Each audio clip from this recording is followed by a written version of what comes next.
Thank you, everybody, for coming to the 7th Annual CEO Summit. We're very happy to have you here. It's a good crowd, a new venue for us. My name is Bill Mannix. I'm the Director of Economic Development for the town of Islip, and I will be your MC for this morning. My first order of business is to introduce the supervisor of the town of Islip, who's going to make a few welcoming remarks before we get started on our presentation. So without further ado, let me introduce Angie Carpenter, supervisor of the town of Islip. Thank you very much, Bill. And thank you to everyone for being here this morning. Bill, John, Annie, everyone who put this together, thank you so very much. He and John are the go-to guys. If you're thinking of expanding, whatever you're thinking of doing, business-wise in the town of Islip, these are the two you need to talk to. I want to recognize, when I'm talking about go-to guys, two of the members of the town board are here joining us this morning, who are so very supportive of the business community, of economic development, which is so important as we position ourselves as the great town of Islip that we are. And that is Councilman John Cochran. John, please stand so they can see you.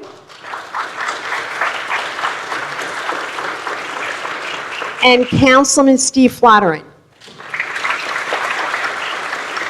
And someone, too, who has a lot of ties to the town of Islip, past acting supervisor, deputy supervisor, DEC commissioner, and now is working and here today representing our wonderful state senator, Tom Croce, is Eric Hoffmeister. Eric? And another of our senators that represent us in the town of Islip, who was not able to be here today, they're both up in Albany, but representing him is Victoria Ryan. Victoria? Who is also a member of our Economic Development Commission. And there are a number of members here, so if they could please stand and be recognized, we would appreciate and do appreciate all of their efforts. Thank you. Thank you, thank you. One other person I want to say a special thank you to, and that's Bob Pedersen, who runs the Great South Bay YMCA, and Michelle Rizzo, who is the person responsible particularly for the Boulton Center. This is a great venue. Bob and I were chatting earlier last night. There were 250 camp counselors here getting their marching orders, I guess, for the summer season. Today, we have a number of CEOs here and business movers and shakers from the Islip community and beyond. And I think tomorrow night there's going to be a music performance. I'm not quite sure who. But it's a great venue. A lot of great acts come through here. And I'm sure there are schedules when you go outside. Please take one and patronize the Boulton Center. So I think that's it for the thank yous. And we're going to get on with the show. Thank you, Angie. The answer to the question of who's here tomorrow night, I believe, is Papa Chubby. Oh, from American Idol? Yes. On Saturday? Okay. I have his song Motorcycle Mama on my iTunes. True. So I have one other thank you to make. I want to thank our sponsor, our money sponsor of this event, without which we couldn't put it on, Astoria Bank. Thank you, Davy Chirpolis. Now you got me. Davy Chirpolis. I mispronounced both of her names for a couple of years now. Sorry. So, I mentioned before that this is our 7th Annual CEO Summit. The idea behind this is to get a group of business leaders together and to listen to other business leaders talk about what it is that they may do in their company that might be of some benefit to the people in the audience. We have, for the past few years, used the Ignite format, presentation format. This is different from most of the presentations that you see, in that it is designed to enlighten you, but do it quickly. That's the catchphrase from the Ignite presentation format. It is PowerPoint-based, it is fast-paced, and it is also intended to essentially say, if the topic that's currently being presented to you is not really relevant to you or your company, All you have to do is wait 5 minutes, and there's another one coming up very quickly. So each presenter gets 5 minutes. The slides are timed. It's fun. It's difficult. It's difficult to stay with the slides. It's difficult to stay within your 5-minute time limit. It is very challenging to edit down, but it's kind of fun to watch as people make that attempt. Today's presentations are going to range from presentations about workforce development and will include other items such as, what else do we have? You're going to find out. Yeah, we're going to find out. But there are other topics that we hope are relevant for your work Is there a place. 5-minute limit on the opening? I should have mentioned that our co-moderator, John Kominicki from Innovate Long Island, is here also with Angie, and will be moderating the Q&A afterwards. And interrupting me during my presentation. But I did want to point out that tracking the importance of workforce development in the business community, we find out, John and I, we travel all around the state. I travel around the country to various things, and we find out that most site selectors across the country, people who make decisions about where companies are going to expand, where they're going to grow, all say that the number one focus of their attention is workforce, skills, readiness. And tracking that, we actually have 3 presentations today that are going to talk about what the companies that they run do to keep, to retain and to attract talent. So we're going to start off today with Ann Burgess, representing the not-for-profit sector of the economy. Ann is with the Y of Long Island, and she's going to be talking about workforce development and retention. Thank you, Ann.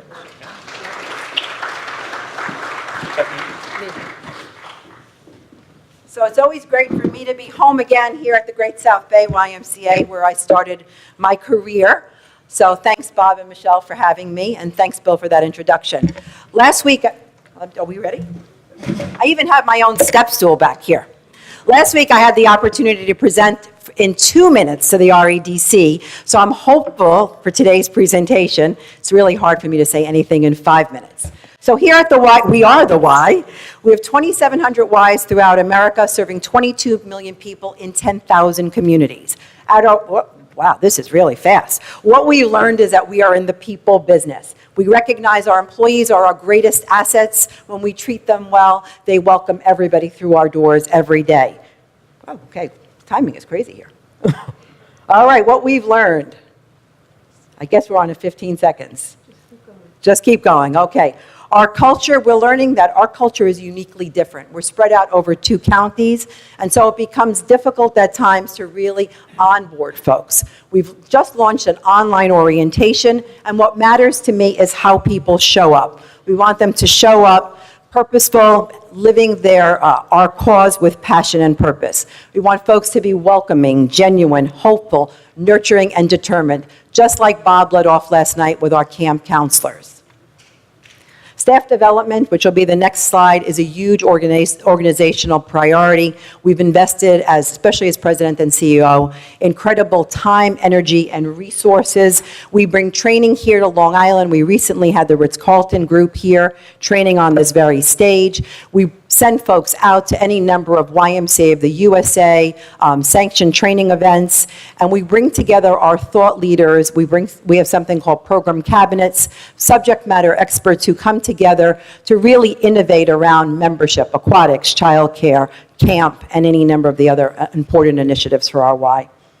We sponsor all of our staff to belong to the AYP, which is the Association of Professional Y Directors.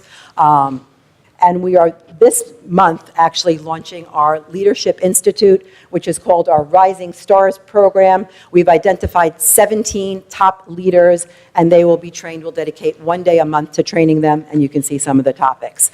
We know childcare is critically important, probably the number one request we have for working families. If you are a full-time employee of our YMCA, you get free preschool childcare and day camp. We try to challenge all of our staff to be their healthy selves. In addition to our fitness centers, aerobic studios, they get to take advantage of all of the wonderful programs in the healthy living space that the Y offers. We have a retirement program like no other. When you meet our vesting requirements, we contribute 12% of your annual salary, a great vehicle to retain and recruit a really quality workforce. We believe saving is critically important, and we encourage all of our staff to save and to build out a 403B for themselves. We're going to keep on going. My next slide is really about showing the staff our love and how much we appreciate them. I do want to recognize Bob Pedersen for 25 years of passionate and dedicated service to our YMCA. He'll be recognized at Y Night at Bethpage Park. We also send birthday cards, gift certificates, and whatever we can do. We try to connect with our staff. Again, the geography is challenging. Nassau, Suffolk, from Glen Cove to East Hampton.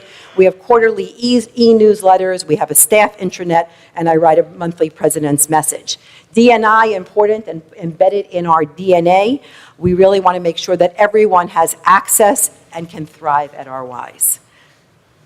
Next slide will really be about some of the leadership work that I take on both locally at the state. I'm actually driving to Albany when we finish because I chair the New York State Alliance of YMCAs, and I've been a founding member of a YMCA Women's CEO Network and have created a number of mentoring programs along the way.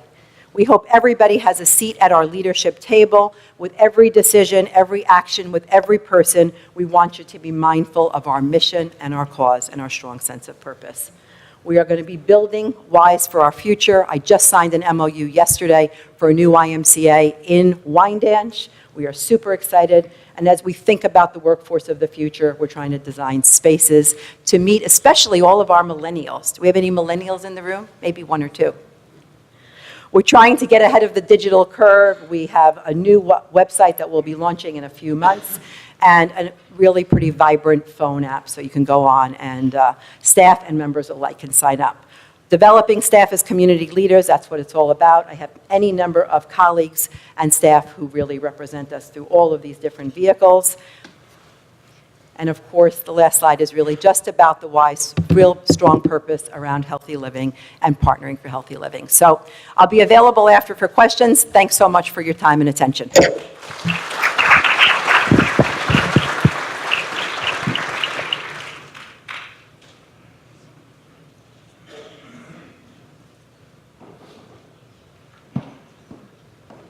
Thank you. After a few technical difficulties with our first slide there, I think we should be on track. Next up, we have Chris Gorman from Abrams, Fensterman et al., and he's going to talk to you about non-compete clauses, correct? That's correct. Good morning, everybody. I'd like to start out by thanking the town of Islip and our supervisor, Angie Carpenter, for putting together such a great event. That probably just put me 5 seconds behind, but here I go. I'm here to talk about non-compete restrictive covenants, okay? The concept I'm going to keep coming back to is balance, okay? We have a room full of employers here, and your most important asset are your employees, okay? And you as employers have a legitimate interest in protecting your business. The flip side of that is that employees have a legitimate interest in pursuing a livelihood and living their lives. So I'm going to keep coming back to that concept of balance, because if you're ever in a position where you have to try to enforce a restrictive covenant, that's the concept that the court is going to focus on. The purpose of restrictive covenants from the employer side is to protect your trade secrets. So what's a trade secret? It's confidential material that is not publicly available. Okay? Sometimes a customer list is a trade secret. The problem with customer lists in this context is the employees know who the customers are. So when they leave your place of employment and say go to a competitor, they have their memory and it becomes very difficult to enforce. Unique or extraordinary? Goodwill. Goodwill is part of your business. Again, very difficult to enforce in this context because it's a vague and amorphous concept. So you can put goodwill in your employment agreements that people can't take your goodwill. Becomes very difficult to enforce in practice, though. Sometimes, in a limited number of circumstances where a business is bought or sold, you may be able to enforce a goodwill provision where an employee of the selling business is using your confidential information. Inevitable disclosure. This is this circumstance where a restrictive covenant is most likely to be enforced, meaning that the employee who leaves is going to inevitably disclose your information, like a CEO. CEO goes from company A to company B, they're competitors, he's going to disclose confidential information, becomes very likely that you're going to enforce a restrictive covenant. Overly burdensome. This focuses on the employee in the sense that the employee cannot be restricted in time or space in a way that's deemed unduly burdensome. The concept here is that time, radius, those are the most important concepts when it comes down to enforcing a restrictive covenant. Consideration. The consideration here is that your employees get to be employed by you. So sometimes you'll have an employee comes in, you want to keep them employed, and you realize they're good only after you hire them. In that circumstance, you can have a restrictive covenant. Time. How long can a restrictive covenant last for? Generally speaking, 1 year, but there are no hard and fast rules here, okay? So for your most important employees, you might be able to get away with a longer period of time. Radius. The concept of radius on Long Island is an interesting one. You can be in the middle of Long Island and a 10-mile radius puts you in the Sound and the Great South Bay. So the concept of radius, generally speaking, you'll hear people say 10 miles, 5 miles, but it all really depends upon the employee that's being restricted. Blue penciling, here's the good news. If you enter into an unduly restrictive employment agreement with your employee for a restrictive covenant, courts will modify it. So if 2 years you try to restrict where an employee can go, and the court finds that unduly restrictive, they may limit it to a year. Employee choice. The concept of employee choice is that you tie the restrictive covenant to compensation or post-employment benefits so that if the employee breaches it, you have a really good basis to go into court. Speaking of going into court, preliminary injunctions. These cases are won and lost very quickly at the outset. If you don't get a preliminary injunction which prevents the employee from taking the information with him or her, the cases generally are dead on arrival. Involuntary termination. You cannot fire your employee and then expect to enforce a restrictive covenant. It just doesn't happen. Lost profits. That is, generally speaking, the measure of damages. When an employee leaves, how much business did you lose because of that employee leaving? Liquidated damages is the last point. I always like to include liquidated damages provisions in the employment agreements because it sets a fixed sum and it gets around the problem of lost profits where you have to calculate how much you have lost, which is very difficult to do. And in many instances, it's very difficult to determine how much business you actually lost as a result of an employee departing. Thank you very much. Thank you, Chris. Thank you very much. Okay, so John and I recently visited Clear Vision Optical in our travels, and we both walked away from this particular company and said, we've got to bring them into the CEO Summit because these people who are working here are having an awful lot of fun. And so she's here to talk to you about how they attract and retain their employees. Jennifer. Thank you. Good morning. So I'm here to share with you a little bit about how to develop a winning culture and also create an attitude and a workplace that really is about empowerment and engagement. I come to you with 20 years of experience, having worked in 3 different industries, and what I find is that running a business is actually a balancing act. So we're always trying to figure out how can we be profitable while also having a great culture and a really great environment where employees are energized to come to work each day. How I fit into that equation is related to the people, the culture, and the giving. So everything about how do we bring people in the organization, how do we have them in an environment that's meaningful, and how do we give back to the community, which is our mission. What I want to challenge you with today is the concept of how do you envision your business? What are some powerful examples about your culture? And what are some key words that people might use to describe that workplace? We subscribe to a theory called Small Giants. It's actually a wonderful book I would highly recommend, which is about businesses that chose to be great rather than big. And some of the philosophies are listed up here, but it is about being connected to your community, which is so important to us.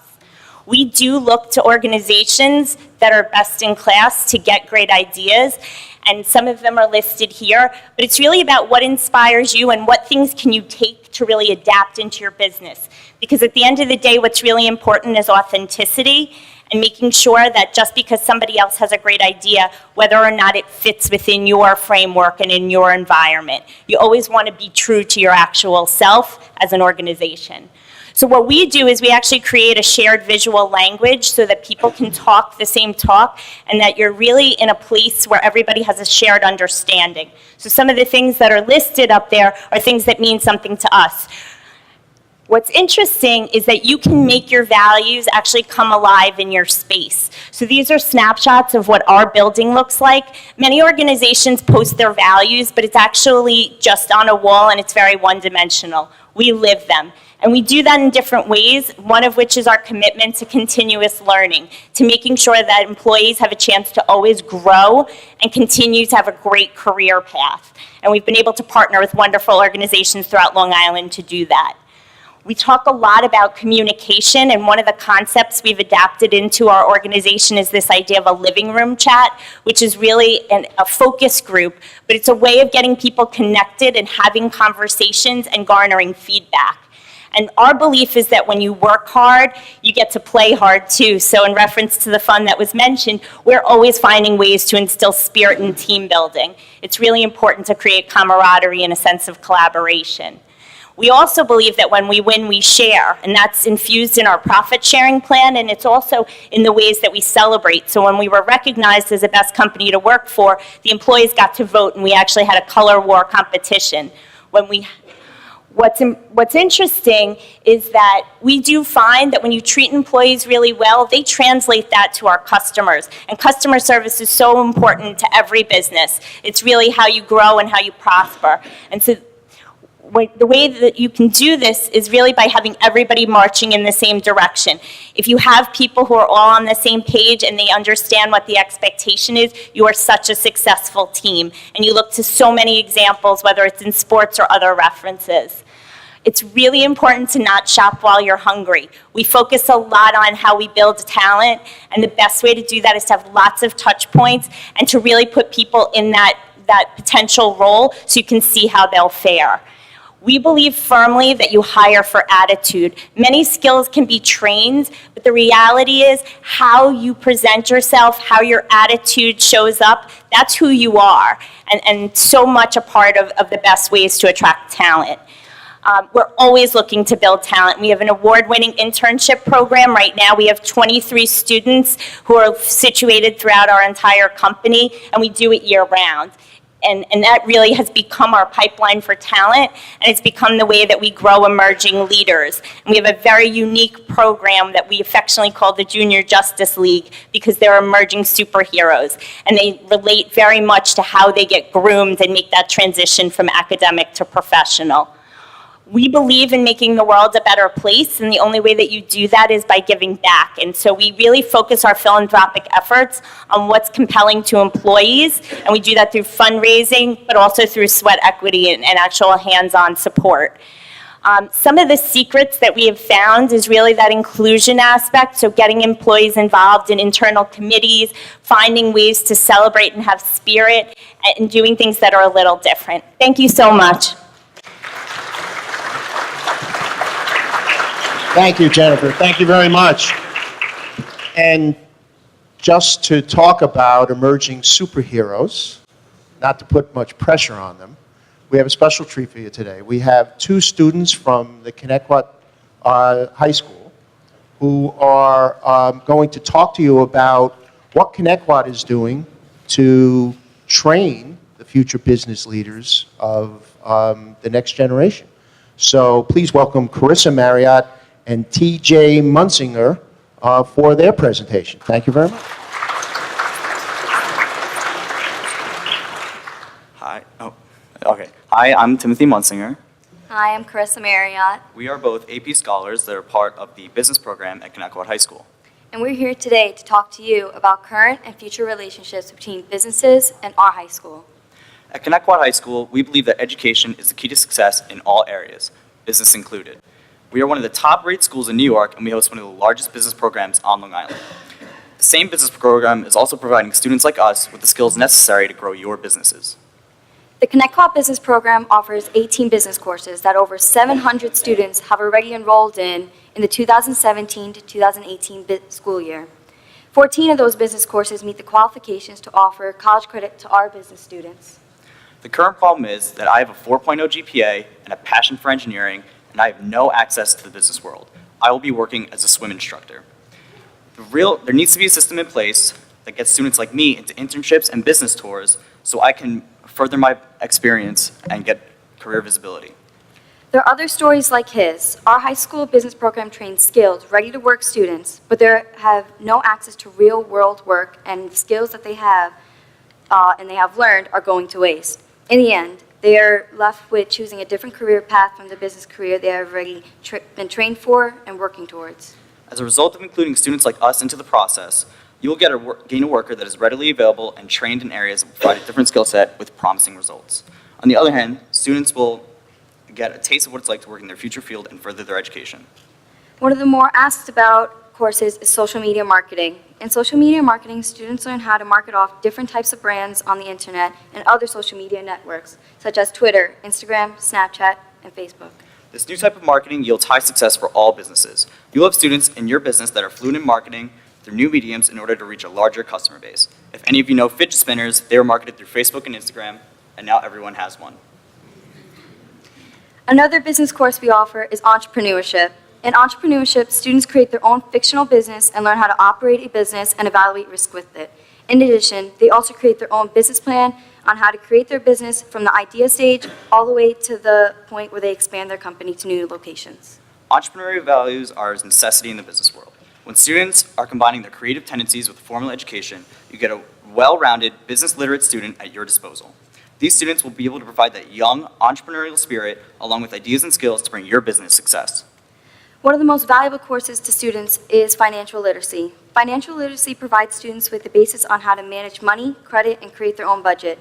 In addition, students learn how to become critical thinkers and problem solvers.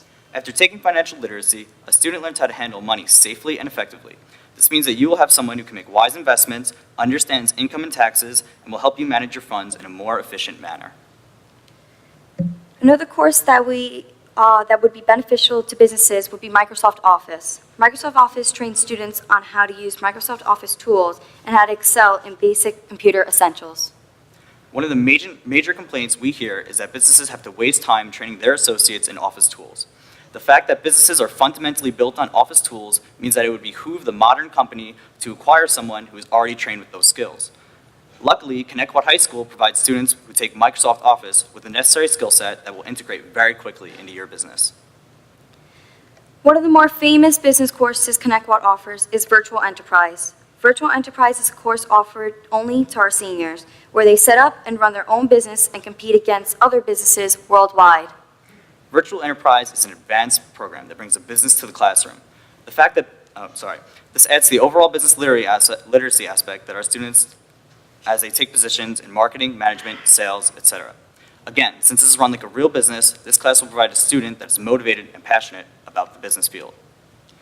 The Business Academy is something we added recently. Not only is Kominicki the only high school on Long Island to provide the academy, but it really shows the extent to which our business students are prepared. This designation on their diploma demonstrates their knowledge on various business fields. However, there's more to education than academics. Character, as well as grades, are sought in the business world. At ConnectWatt, we teach to the whole person. It's ethics, morality, and integrity that sets us apart. We train the future generation's leaders, not the future generation's followers. Ultimately, we need business tours and internships. If we are able to gain internships and tours, we will be able to integrate quickly into your business, providing you with success and us with career visibility. In the end, there are regular students, and then there are ConnectWatt students. Which one would you choose?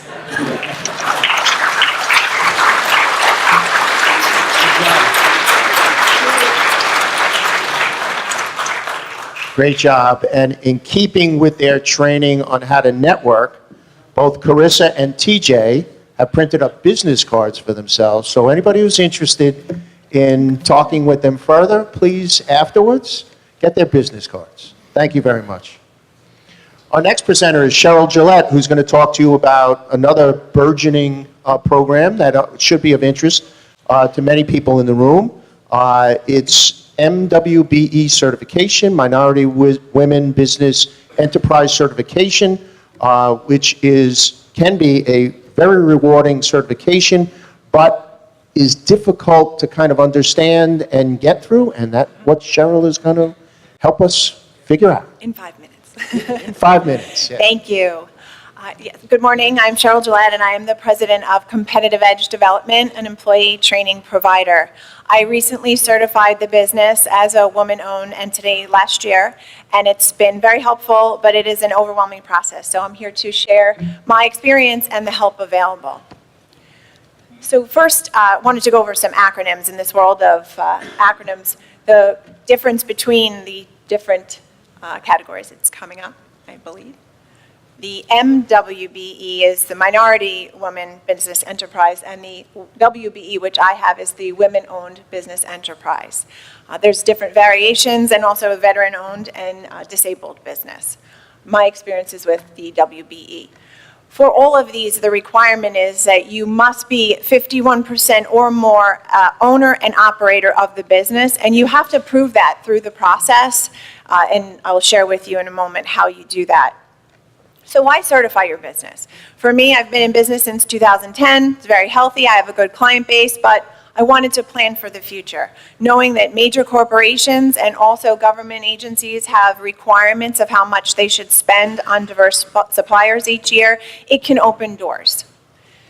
The process, though, and the application are quite involved, but there's help available.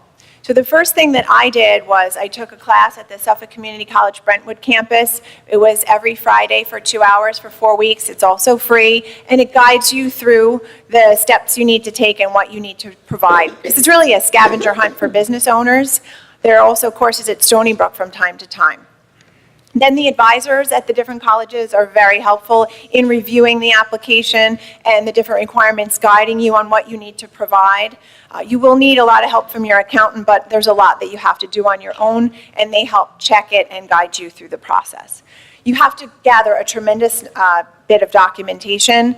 So my advice is to get everything going first before you go online to apply, because you have to do everything online, scanning everything in. And once you go in to apply online, you have 90 days to complete it. I stored everything on a USB in case I timed out, because if you do exceed the 3-month time limit, you have to start over. You need to be able to prove that you're part of a diverse group. You need to show the health and the background of the business, and also that you are the decision maker on day-to-day operations. So how do you do that? First, to prove that you're part of a diverse group, you need to scan in. I did my passport and also my birth certificate. They need to show that you really are qualified. And also, you will have to send over your high school diploma, college degree, any certifications relevant to your business. They really want to see that you are working in the industry and capable. As far as the health of the business, all your corporate resolutions or partnership agreements, stock certificates and how they're awarded and their value, and your CPA will have to provide financial statements. To prove that you are the decision maker, you'll have to upload some contracts and invoices and proposals to show that you really are the one that's pitching and delivering on the business. And again, this serves as a check for companies that use you as a certified vendor to show that you really are a qualified business. So the timing for you to apply is 90 days, but to get an answer, it can vary. I was fortunate and I was certified in 3 months, but I've met some people that it took up to a year. If you're missing something, they'll come back to you to send in what you're missing, but that can push you to the bottom of the queue and it'll take a bit longer. After the application, if you're approved, which I was, you can go on and apply for other certifications. It's a shorter form once you're already approved by New York State, so you can get the Port Authority or the city or some of the other agencies with less paperwork. You can go on and search opportunities. The New York State Contract Reporter is very helpful. You can go on and search many different opportunities, and you can even set alerts so that opportunities that fit your services will come to you. And you can go in and register on corporate websites and their procurement. If you're approved, you can also take advantage of a lot of WebExes and different seminars. There's a lot of training available, a lot of networking events. Some people team up with either certified or non-certified offerings. And you can really grow your business. I was fortunate. I've already bid on a project and I won it and I'm delivering it now. It doesn't always happen that fast, but it can really help you open up new opportunities. So if you're thinking of doing it, I wish you good luck. Don't be overwhelmed by the process. It really can help your business. Thank you very much, Cheryl. I might point out, I know for a fact that across New York State, the state is having trouble meeting the requirements of their goal requirements of 30% for New York State contracts. So this is an excellent way to grow your business if you qualify. Okay. Next, not only is Davy and Astoria Bank, Davy, I'm sorry, I did it again. Davy and Astoria Bank a sponsor, but they're also a presenter today, and Davy Cherpelis is going to talk to you about an extremely important issue in the banking field and the financial field. It's really fraud prevention. So, Davy? Good morning, Davy Cherpelis. I'm with Astoria Bank, and we're very happy to be here. Thank you for the opportunity. And one of the things I've noted most recently in the past few years is fraud prevention is a major problem, and fraud is rampant in the market. I'm sure if I asked you to raise hands, I'd find that many of you have experienced fraud and know someone who has. Here are some statistics that were produced by the Association for Financial Professionals. I'm going to highlight a few. You could look at the screen. 73% of companies were targets of payment fraud in 2015. Payment risk and management is a real problem. There are many forms of fraud, the most common being check, ACH, and corporate card fraud that you'll experience in your business. Perpetrated in many ways, it's very hard to catch, and you must be on top of your fraud prevention. Check fraud is still the most common form of fraud. There are many ways that you can protect your business against this. Internal controls is something I'll mention over and over.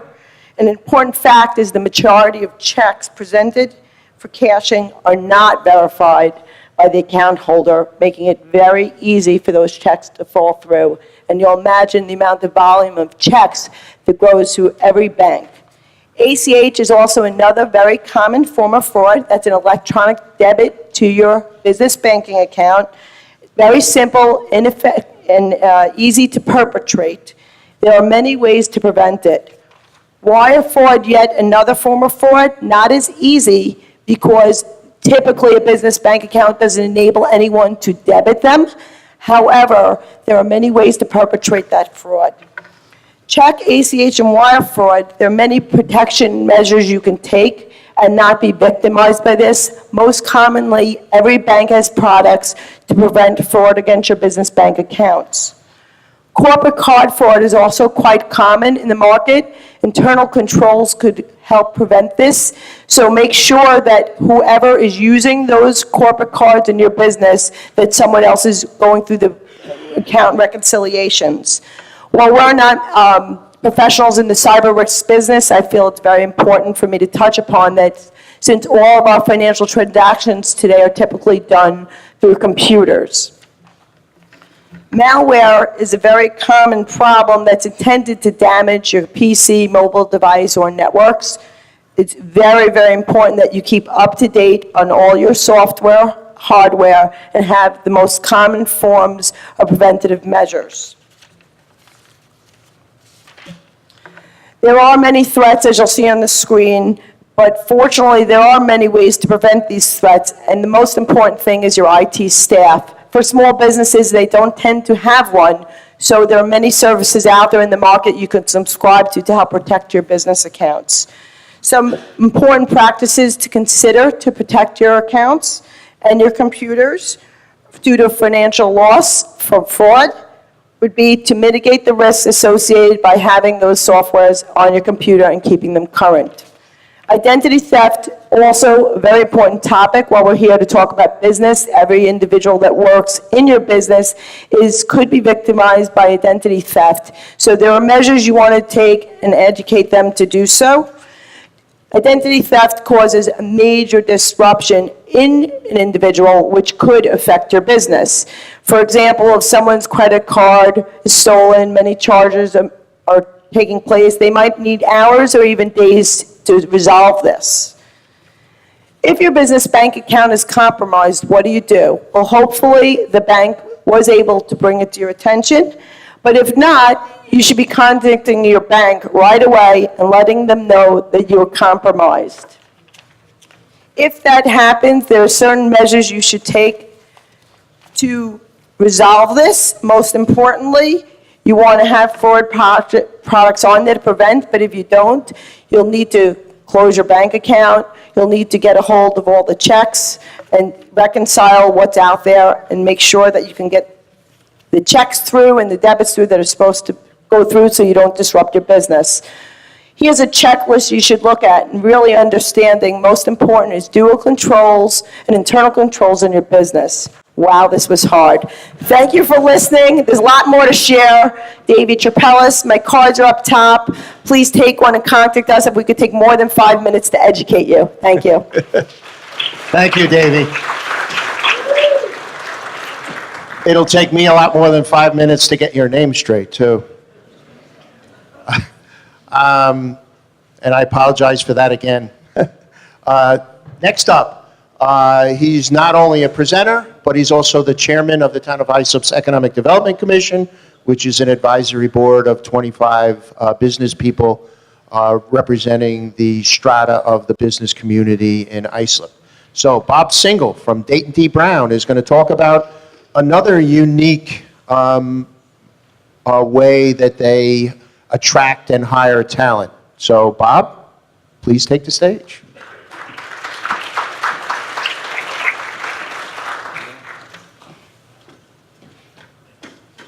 Thank you. And first, I'd like to just say I broke the rules. I only have 16 slides, so they may be a little out of sync with what I'm talking about. So, but we've been in business for since 1950. We have about 200 employees. We have 300,000 square feet on approximately 32 acres in Bohemia. We basically do product lifecycle support. We really don't make a product. We support other people's products. We do that through engineering and testing and technical services. So the engineering and testing aspects of it is a facility. The engineering testing aspects of it, obviously they are what the title is. We do engineering services. We provide analysis, product support analysis. We do failure analysis, fatigue analysis. We've done testing on entire drones, components of aircraft, tail sections, and things like that. So these technical services is for the businesses. Oh, they actually changed how it's coming up on me, too. So the technical services is the engineer. We do the CAD. We do many different test specifications for on all those different types of products. We also work with the customer and develop custom test specifications. I'm mentioning all of this, and we'll get to the technical service division to show you the unique requirements we have when we do job searches to find people. Here's the technical services division, which is where the issue that I'm going to address comes up. We write technical manuals, documentation, electrical wiring diagrams, both for commercial and military aircraft. And all of this is done to the customer's specification requirements. We do a lot of commercial work, and this gives you a sense of all the different commercial programs we work on and some of the different manuals we work on. The problem we have in the Technical Services Division is recruiting for a number of specific jobs. The jobs and the requirements generally require, these are the 4 jobs, generally require technical expertise, the ability to write, and also in many cases subject matter expertise. So you have to be relatively familiar with the product. Excuse me. These are the 4 jobs we've had difficulty recruiting on Long Island, despite the fact that we, like most people now do, use all these different techniques. We post on Monster, LinkedIn, Infeed. We use social media, Instagram and Twitter. We have employee referrals. We use certain agencies for very unique high-level jobs. We also have recognized that the internet allows us to expand our applicant pool nationwide. To do that, you have to make modifications to what you're trying to provide. Operation has to provide low-end terminals for the remote employees, standalone remote users, remote service, dual authentication process for the folks to log in. The employee's work is performed, and it's all saved on our remote server here in Bohemia. Job Pacific files, source data, and Dayton T. Brown employee developed data, all housed back here. Accounting has to get involved in that. We have to register with each state. If the people that are doing the work in the state are profit-making, then we have to register as a for-profit corporation and get a certificate of authority. We are required to have registered agents in each state. We use an agency to do that. We have to register in each state for doing business to pay the taxes. We contact the Department of Revenue for withholding and paying the taxes. We contact the Unemployment Division to determine the wage base for those people. We obtain all the different account numbers, and in states that are monopolistic for workers' comp, we have to join their state workers' comp pool. Human Resources also has to support that recruiting effort. We have to locate medical offices for new employees, for their drug tests and physical examinations. New orientations for employees are done using Uvu, social media, and and in essence, is this approach worth it for us? It definitely is. Using this approach, we've been able to hire 14 remote employees for those hard-to-find jobs, 5 technical writers, 3 technical illustrators, 2 document specialists, and 4 developers. It's not necessarily an approach that can work for everybody. In fact, for our technical and engineering services division, it wouldn't work. And for the technical services, it does. Current technology can expand the recruitment pool. Lowering cost of technology makes it available for everybody. It offers the potential to fill hard-to-fill positions, and it does work. Thank you. Thank you, Bob. And that's what happens when you don't follow the rules. Yeah. Next up is Bob Bender from RB Bender Group. And Davey, if you thought explaining fraud was difficult to do in 5 minutes, Bob is going to talk to us about advances in bioorganic technology. Now, that's a real challenge to do in 5 minutes. So, Bob, we'll give it a shot. Give it a go. Thank you, Town of Islip, for this opportunity and all the people involved. I'm going to get right into it. I want to talk about water. It's very important. 60 to 75% of your body is made up of water. You can only live 3 to 5 days without it. And hey, we live on an island. We're surrounded by it. It's a very important resource for us. Every day we see bad news about our water supply. It's under attack. This technology, bioorganic technology, not only solves problems connected with water, but can reverse the damage that's been done. A quick description, it combines 3 synergistic features: solubilization, which cleaves the strong ester bonds of long-chain fatty acids and hydrocarbons; oxygenation, speeds up the reaction time by 1,000 times, get more oxygen into the reaction. Biocatalyst acts as a dynamic interface between organic contaminants and water. Where are we at here? Previously, well, I want to show you a little bit about solubilization, how it combines with indigenous bacteria and the bioorganic technology to break down organic contaminants. You're going to see a lot of technical verbiage. I'm going to try to break it down into some easy, understandable, and relatable sentences. First thing we have is, after we see this picture here, we got oxygen gas transfer, and what this basically tells us, this technology, bioorganic technology, can make a wastewater treatment plant 25 to 35% more efficient, have more capacity without $1 of capital expenditure. Breaks down fat, oil, and grease. Are solubilized. They're broken down into a carbon food source for indigenous bacteria. It's been used in New Jersey to create new revenue streams, money that comes into municipalities that can be used to relieve pressure on taxpayers. Transfer for odor, knocks down the most vile odors down, especially hydrogen sulfide, H2S.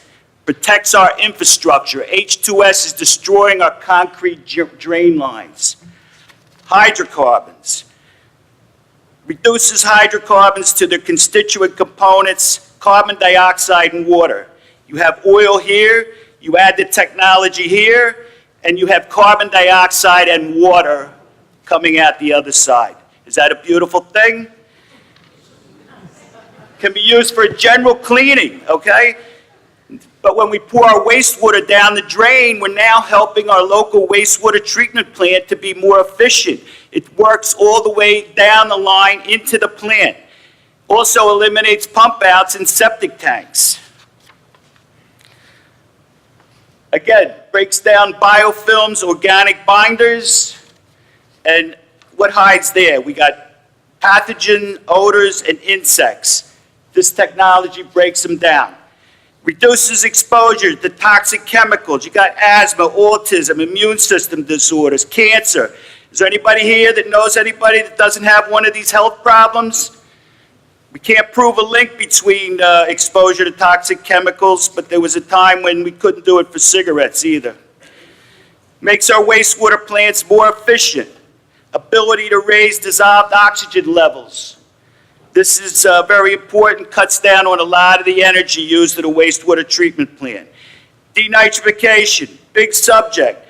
Fats, oils, and greases are solubilized to produce a carbon food source for denitrifying bacteria.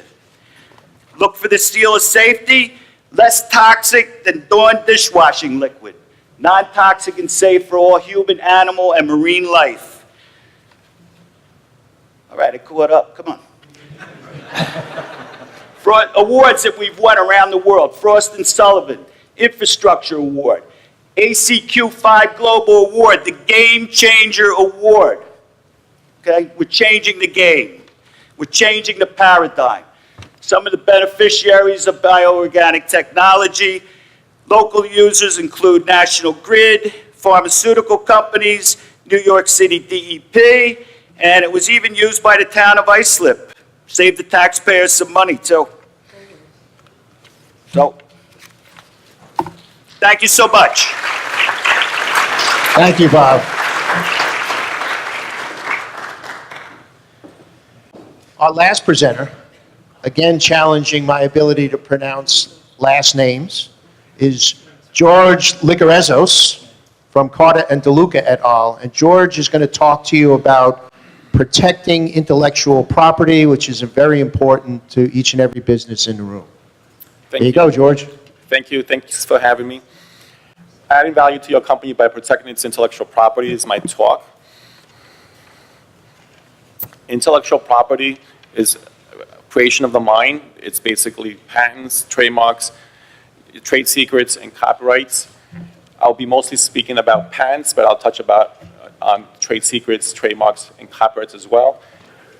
These are assets that become part of your company. So even though you cannot see them or touch them, when you have intellectual property, it creates value to your company. Copyrights usually are for anything that's created and fixed in any tangible medium, like artwork, books, sculpture, design work. And then trade secrets, it was touched upon before by Chris. Trade secrets, they last as long as you keep it a secret. And last year, the Defend Trade Secrets Act was passed, so now you can bring a trade secret violation lawsuit in federal court as opposed to state court. Trademarks are source identifiers, anything from words, names, symbols, slogans.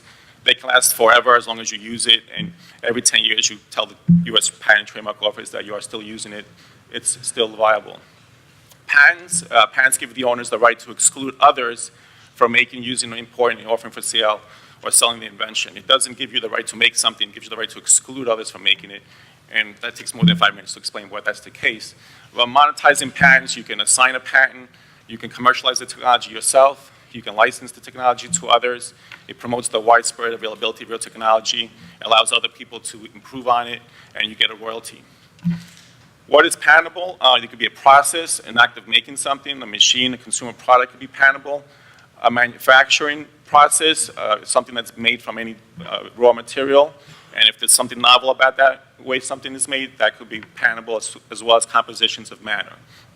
There's 3 things you have to show to the patent office if your company has technology that's patentable, whether it's new, it's not obvious, or if it's something that came before it, and that it's useful. The non-obvious part is usually the toughest one to prove. What is unpatentable? Anything that's not novel and obvious. Laws of nature, natural phenomenon, abstract ideas like mathematical algorithms, equations. Software can be considered abstract, but there's ways to also protect software.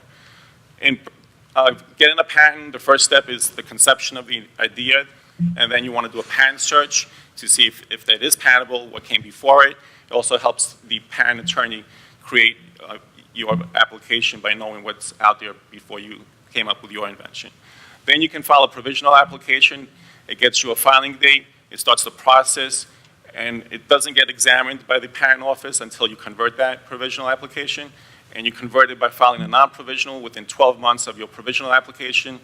And then an option is you can file what's called a PCT application, which gives you the right later on to go into foreign jurisdictions. Then during the 5th step, there's the patent prosecution process where your patent attorney and the patent office go back and forth trying to get an agreement and hopefully get yourself a notice of allowance, and then you pay the issue fee, and finally your patent is granted. Provisional applications are not necessary, but it's a good way to start the process. You can go straight to a non-provisional, but a provisional application gets you a filing date, and since now it's a first-to-file system, you want to be in the patent office as soon as possible. They're very inexpensive to file. The filing fee is not that much, and doesn't have a lot of formal requirements than a formal non-provisional application. Caught up, it's pretty good. Another advantage is it also allows you to describe the invention later on with more specificity while you're still creating your, if you're still improving on your technology, you don't want to follow something really early while you're still improving, so you can file a provisional just to get your filing date. And there's some pitfalls to watch out for. Since it's a provisional, doesn't get examined, you may not include all the information about your technology in the provisional, and you don't get the benefit of the earlier filing date because not everything was disclosed. You only get the benefit of what you put in your provisional application. Things to watch out for also, like I said earlier, we're a first-to-file system, like the rest of the world, so you want to get to the patent office as soon as you have something that you think your business can patent, and you don't want to do any public disclosure of your idea before you actually file your patent application. And these are some considerations when it comes to intellectual property. Have your employees know what your trade secrets are. Some things you need to know if there's a process in place for protecting your ideas and innovations, and whether your employees know where to go to if they have something that they believe is patentable. Thank you. Thank you very much, George. Well, that completes our presentations, 9 of them. Everybody stayed. I think the most anyone went over was about 15 seconds. I hope everyone in the audience can appreciate how difficult it is to kind of get yourself through this kind of presentation in only 5 minutes. And it's a real chore. It takes a lot of planning, so please join me in thanking everybody here and giving them a round of applause. They did a great job. So we're now going to turn the stage over to our co-moderators, John Kominicki from Innovate Long Island and Angie Carpenter, who's the supervisor of the town of Islip. Thank you. Well, I'd just like to quickly say, great to see everybody. Thanks for having me. Good to be here. Last time I was here, Richie Havens was performing, and I think he's dead now. So, but for me, any excuse to put on socks and underwear and go out in the public is always welcome. So, one thing Bill didn't mention was the Ignite concept was originally designed to be done at night with alcohol, which makes it a bit more interesting. I mean, Angie and I have hip flasks, but I don't know about how the rest of you are doing. Not really. Don't believe him. Anyway, we thought it was looking at everyone from behind was really interesting. So But the coffee's strong. My first question would be for Bob from Dayton Brown, who mentioned that they have an engineering department, and I would simply ask, can't you save TJ from a summer of idleness at the beach? Maybe you could hire him just for the summer and save him from having to be a lifeguard. It's just a thought. Angie? Let him have it.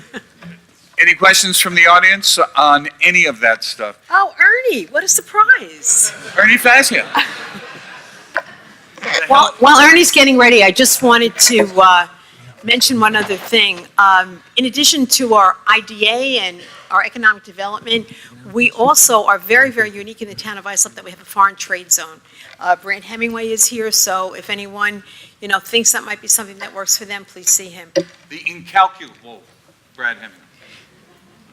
Ernie, it's yours. Good morning, everybody. I'm Ernie Fazio. I'm chairman of LIMBA. I wanted to address a question to Bob Single. Bob, you talked about having people analyze things, and some of the things you do is very unique. It's like maybe one shot, and so you have to have personnel there who are really flexible and quick. So how do you go about selecting a person like that? Yeah, you're right.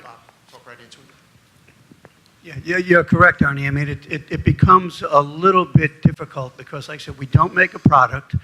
We run probably over 2,200 different test programs a year through the testing aspect of it. Every test is different, even if it's done to a regular standardized mil spec. The customers, sometimes their product has different shapes, different configurations. They want it exposed to different environmental conditions. If we have to vibrate it, or if we have to shake it, or submit it to different conditions like that, their product size, we have to modify test fixtures just to get it on the facility. So it's a very complex thing. And interestingly enough, while in certain areas, electrical engineers are very good, like in EMI, Tempest, and areas like that. Other areas, Bachelor of Technology degrees, because they have some electrical, they have some mechanical, and they're very versatile. And that was why one of the problems we had in the tech service division, they are faced with the same thing. Multiple different customers, multiple different platforms that we have to write manuals for, do drawings on and everything. And so for those particular topics, you need people that can write, you need people that have a technical background, and as I indicated, some subject matter expertise. And as the aerospace industry has shrunk on Long Island, those type of candidates are harder and harder to find. And so as the speakers from Connecticut High School indicated, the social media now allows us to make a much broader reach and to recruit people for that, because we can do that electronically and people can stay remote. The engineering testing division is much different, so we'll look for a lot of ex-military people that have technical background and skills that we can develop, even if they don't have degrees. So it's a very unique environment, very difficult to recruit, and very active, very quick. One day we'll be testing cans of mousse in how they react if they're left in a hot car overnight. And then we'll be testing wheels on the Mars rover. And right now we have fuselages and tail sections of major aircraft in the building that we're doing failure analysis and structural fatigue on. Thank you very much, Bob. I have a question for Carissa and TJ. Do either of you see yourselves starting your own business someday? In the town of Islip. Only in the town of Islip. My uncle actually owns his own business. He owns Brainworks. I don't know if you've ever heard of it. I have. John Barry. So growing up and seeing him run his own business is like it's always been like my dream, you know, to kind of I want to be like my uncle, you know. That's cool. If not, then STEM or engineering. You know, maybe I'll make a STEM or engineering business. You know, it's all up in the air right now. Very cool. Carissa? I think it would be really interesting for me to start a business because I'm actually thinking about going into the business field, but I'm not really that risky. So hopefully, like, I'll be going into pediatrics in the future. Well, your presentation today was really terrific. We really enjoyed listening to you. It really was. But starting and owning your own business is quite an experience. I did it for many, many years. And I think anybody and everyone in government, and the two gentlemen that are here this morning, prove that to be so true. They have businesses. They've been involved in the business community. And to be involved in government, if you don't have that real appreciation and understanding of what it is to do what all of you do, the people that you serve are not as well served. So I think it's great. It really is. We have a question from the audience. Raise your hand so we can pass the microphone. Just talking to me. Good morning. My question is to Ann Bridges from the Y. I live in Patchogue. I have a beautiful YMCA there. I want to know, since it's really important to working families, especially through the summer, to have their children engaged, what is it that the Y offers as far as care for children or engagement for young people within the community, instead of just being what my neighbors consider the Y as a place to go to, like, swim, you know, or exercise. What do you offer the business folks? So thanks so much. That's a great question, and it was great to be with you all this morning. So the Y across Long Island offers what we call summer day camp, and we have 3,500 kids, and probably the biggest child care hub here is in Bayshore, and really is under Bob's auspices as the executive director. So for kids, for our youngest 2-year-olds on up, we have kiddie camp, and then we have a full day camp program, performing arts camps, sports camps, and really that's our primary focus over the summer months. The facilities are open, so young people can come in and get a little bit of a workout, get a swim in the pool. But summer camp is really core, and for working families across Long Island, and I know when I came to Bayshore, I found out days after I started here that I was pregnant with my second son, which is kind of where this child care revolution was born at the Y. And without the Y, I really would never been able to go on and have the career. And so for working families, we believe we really are the answer. So visit us at ymcali.org. Thank you. Good morning. I'd like to tag on to Angie's statement about finding jobs for TJ and Carissa. My name is Matt Miller. I'm the president of MacArthur Business Alliance, and Connecticut High School is right in our backyard. So we'd love to work with the virtual business team. So we'd like to speak with your academic advisor and invite some of the students down to our meetings and talk about some of the programs that we have coming forward. And one of them next year is a career fair. But there's important things going on in the business community. I think you guys would enjoy hearing what's going on. We enjoyed your presentation today. It was done very, very well.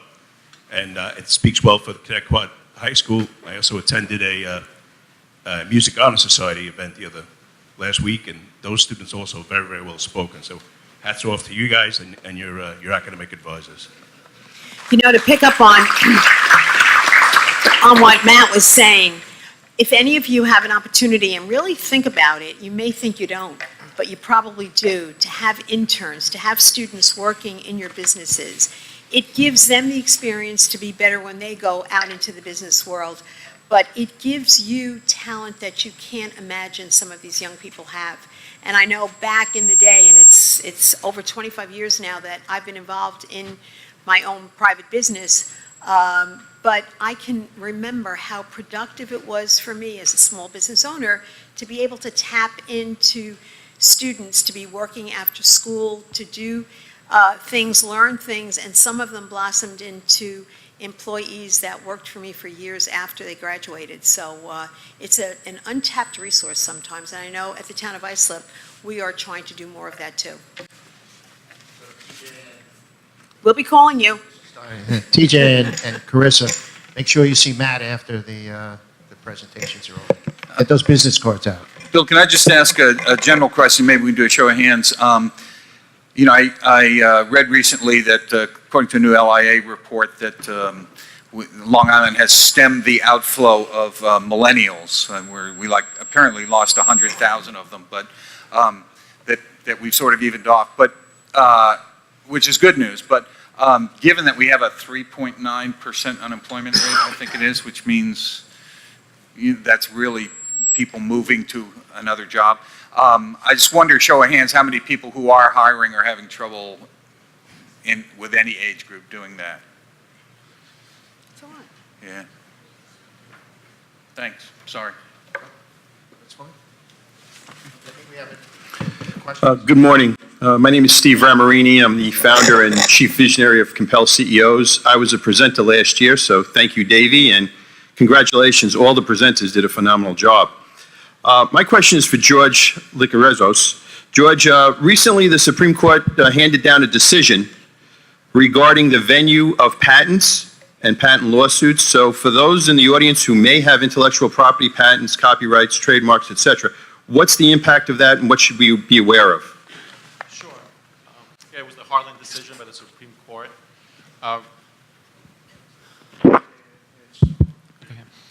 And what it basically said is you cannot anymore shop around, because what patent owners used to look for the best venue to bring a lawsuit, whether it be Eastern District of Texas or Virginia District Court, because those were patent-friendly courts, as opposed to going to California, where they're more or less patent-friendly.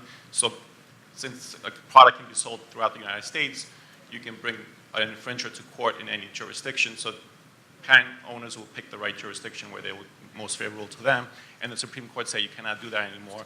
You have to sue them in their place where they reside, which includes the place where they are incorporated. It could be Delaware, or where they have their headquarters. So now it's going to streamline forum shopping, where you can just pick any district court where to bring your lawsuit. So now patent owners have to be more careful about, I guess, enforcing their patents, being able to pick the right forum, but not being able to get kicked out of court because the company that you're suing is not really residing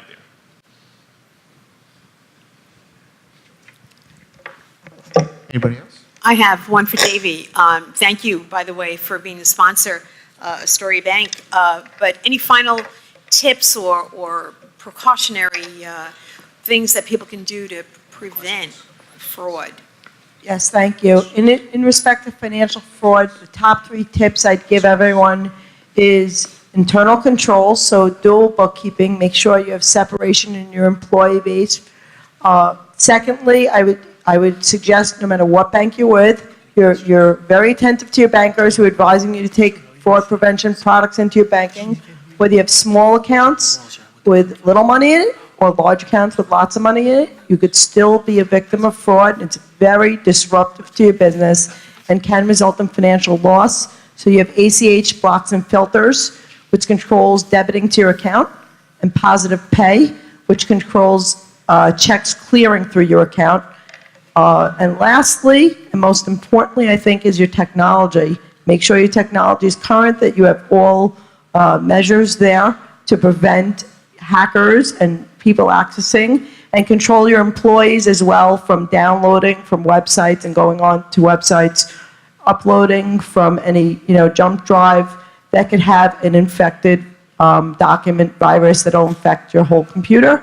Ransomware has become very, very big, can shut down your whole business. We've heard of manufacturers recently losing 5 business days because they were held ransom and their whole computers and their whole automation couldn't be accessed in their business. So it's really wild what's going on, and it's very important to be attentive to this. Thank you. Thank you, Davy.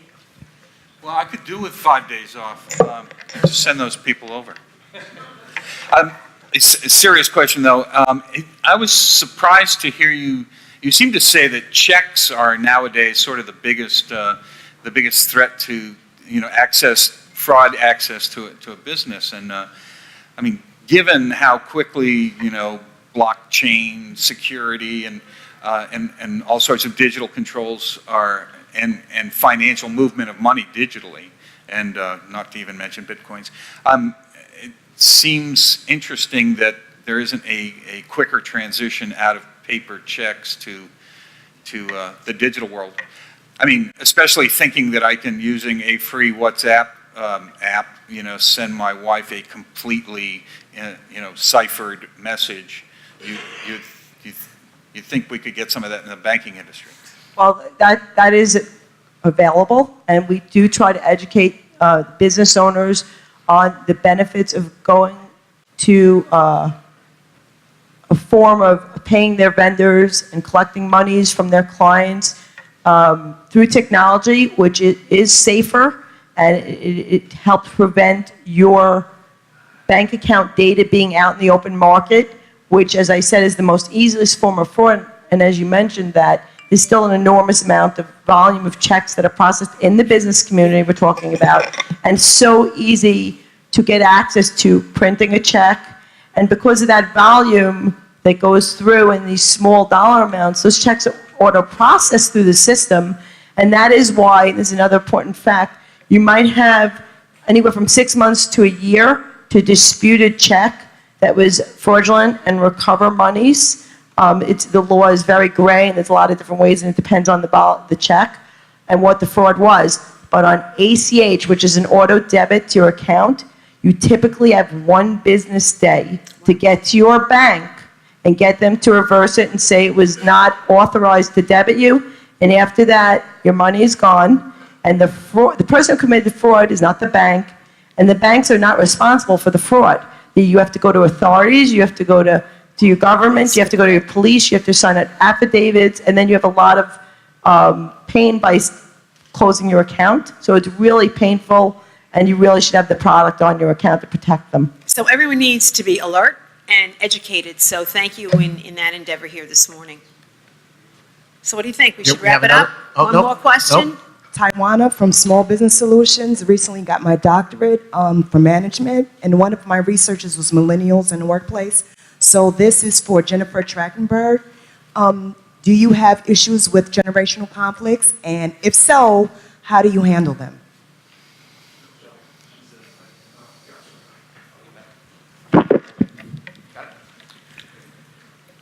Okay, thank you so much.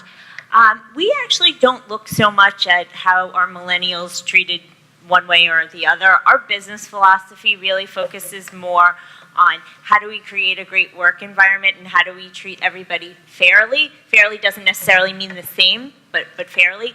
I think the biggest piece that we have uncovered is really the foundation of helping folks to transition from academic to professional. And I've developed a course that we call Book Bags to Briefcases, and it's really about the rules of the road. So how do you have professional etiquette? What's appropriate for emailing people? What does corporate dress look like? And in every environment that's different.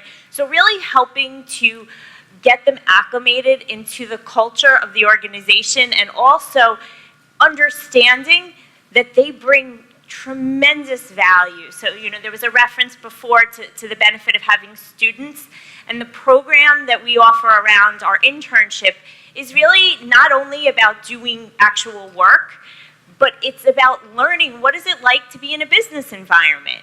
How do you communicate effectively? How do you present yourself effectively?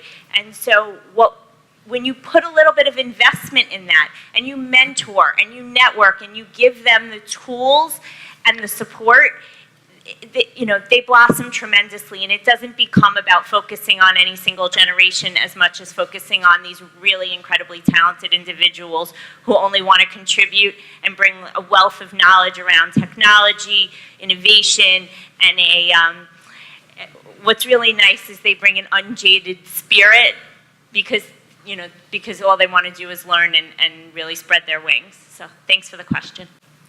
Jennifer, thank you for that. One more question, last question. Hi, Jesse Bonfeld with Empire State Development. First time attending the event. It's been great. Congratulations to all the presenters. It was really very well done. I've been a successful business owner 2 times over and now working for the state.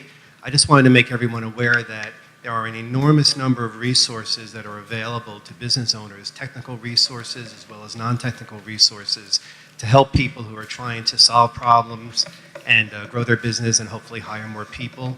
And if anyone would like to try and get some more information about that, please get with me after the event and I'll see if there's a resource that's available to help you solve your problem that's available through New York State.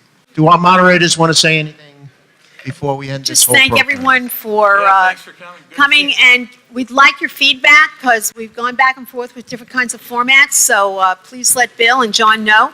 And again, thanks for being here and continue being successful in the wonderful town of Islip. Here, here.